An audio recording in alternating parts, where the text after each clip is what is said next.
चराग तले अंधेरा। सिंध सेक्रेटेरिएट के बैरक 84 की झाड़ियों से नाकारा सरकारी गाड़ियों का एक और कब्रिस्तान दरियाफ्त हो गया।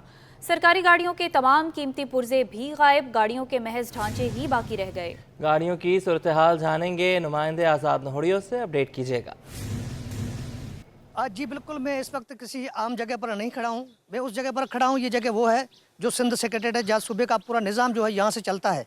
लेकिन बदकिस्मती ये है कि यहाँ पर ये देखा जा सके तो ये सिंध सेक्रेटेरिएट सिंध असेंबली के बिल्कुल सामने है, जहाँ पर मुख्तलिफ महकमों के दफातर हैं। लेकिन सूरत हाल ये है कि यहाँ पर दफातर के साथ ही एक ऐसा कबाड़ खाना नज़र दिखाई दे रहा है, जो एक बाज़ाब्ता तौर पर नया कब्रिस्तान दरियाफ्त हो चुका है।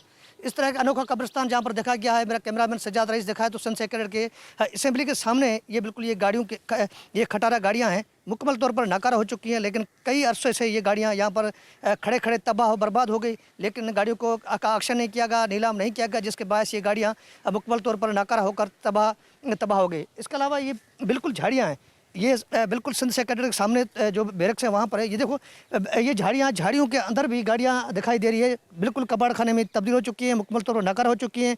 ये एक बोलान वैन खड़ी है, 3-4 ये बोलान वैनें खड़ी है। ये गाड़ियाँ भी मुकम्मल तौर पर तबाह हाल, खस्ता हाली का शिकार है, मुकम्मल तौर पर ख़त्म हो चुकी है। इस लिहाज से मेरा कैमरामैन सज्जाद रईस आपको दिखाया कि मेरे सीधे हाथ में इधर देखेंगे तो ये भी बड़ी तादाद में यहाँ पर झाड़ियों के अंदर ये गाड़ियाँ मौजूद है। लेकिन ये झाड़ियाँ तो बड़ी तादाद में मौजूद हैं, इसके साथ साथ गाड़ियाँ भी बड़ी तादाद में, ये सरकारी गाड़ियाँ हैं जो कबाड़ खाने की शक्ल इख्तियार कर चुकी हैं। लेकिन सिंध हुकूमत ने इन गाड़ियों को नीलाम नहीं किया। इन गाड़ियों कई ऐसी गाड़ियाँ हैं जिनमें तमाम तर जो कीमती सामान है वो मुकम्मल तौर पर गायब है।